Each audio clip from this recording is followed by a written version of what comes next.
It's Friday night in Lagos and the young Nigerian beauties are drawn to the new shrine. The show's going to be well worth the price of admission tonight, and the audience is slowly beginning to gather with an unhurried momentum unique to Africa.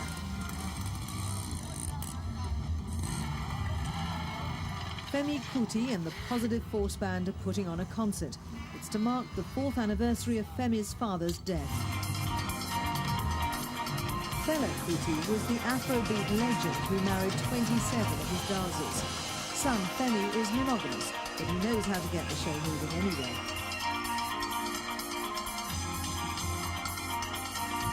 Fela's enduring image is a hard act to follow, but Femi Kuti has built this club in his father's honour.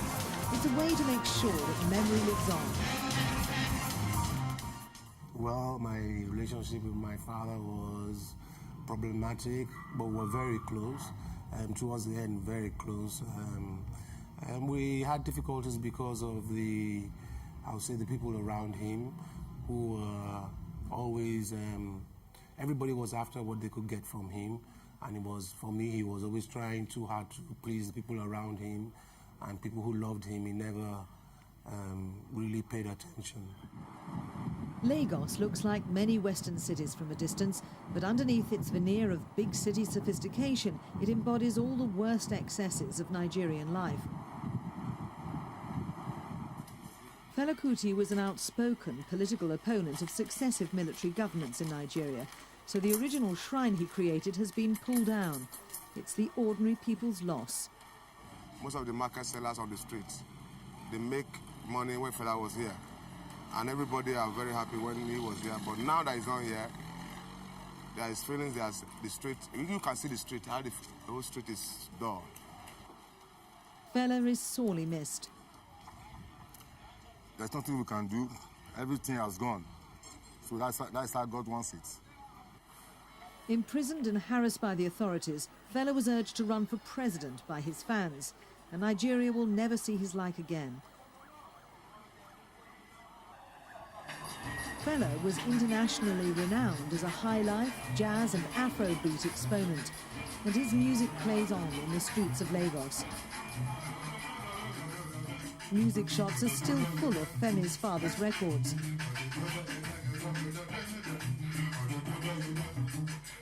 He produced over 130 songs in his long career, but to those who knew him, Fela was much more than a musician. He's a hero to those young people who wanted to be like him. He's a revolutionary in some of the ideas his music propagated.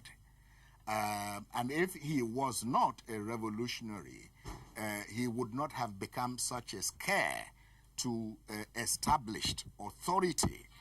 Africa will be free. Africa will unite. And now Femi Kuti has taken up his father's mantle.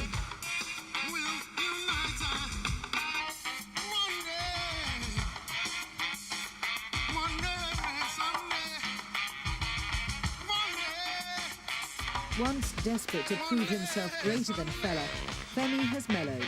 He's content with his own career now.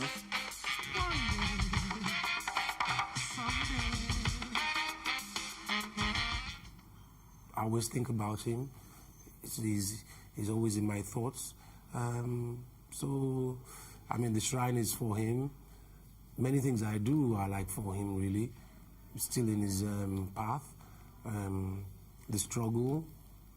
He inspired me to really believe in Africa, giving Africa a great hope for a future.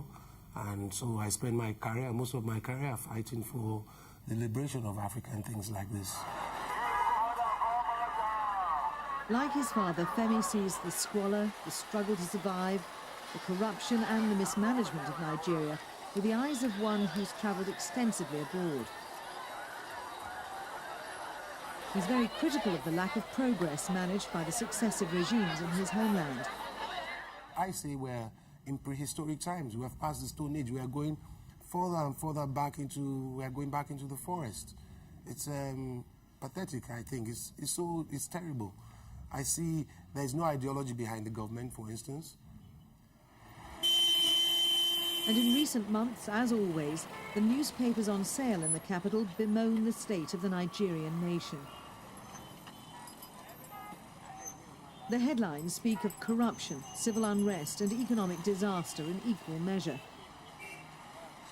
But as well as Fela's political views, Femi Kuti has inherited the indomitable celebration of life that throbs at the heart of Afrobeat.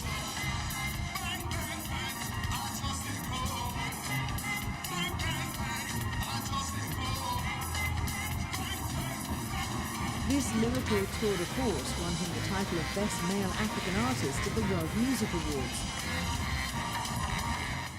The next generation will either be more violent or more peaceful, and that's life. Africa now is producing violence, more violence, and if things are not done immediately, the next generation is going to be more violent. Then the next generation will be murderers, killers, and look, it's going to be like everybody's just going to start shooting each other on the streets. That's what's going to happen in the next 20 years. And it's obvious on the crime-ridden streets of Lagos that unless things change soon, this generation of street-savvy hustlers is destined to maintain the gangster ethos that makes Nigerians notorious in Africa. I think music is the most peaceful and the best way at this point in time, because after music it's going to be the gun. But in the New Shrine Club, the dancers continue the tradition of provocative yet tongue-in-cheek sexuality that built Fela's reputation. And Femi knows how to turn it on too. The lyrics may be risque, but Femi's heart's in the right place.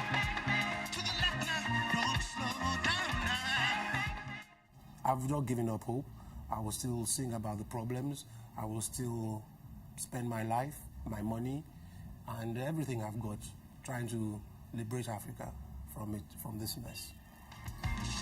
But however complex Femi Kuti's motivations, as a son trying to emerge from the shadow of a famous father, he's determined to be seen as a musician in his own right.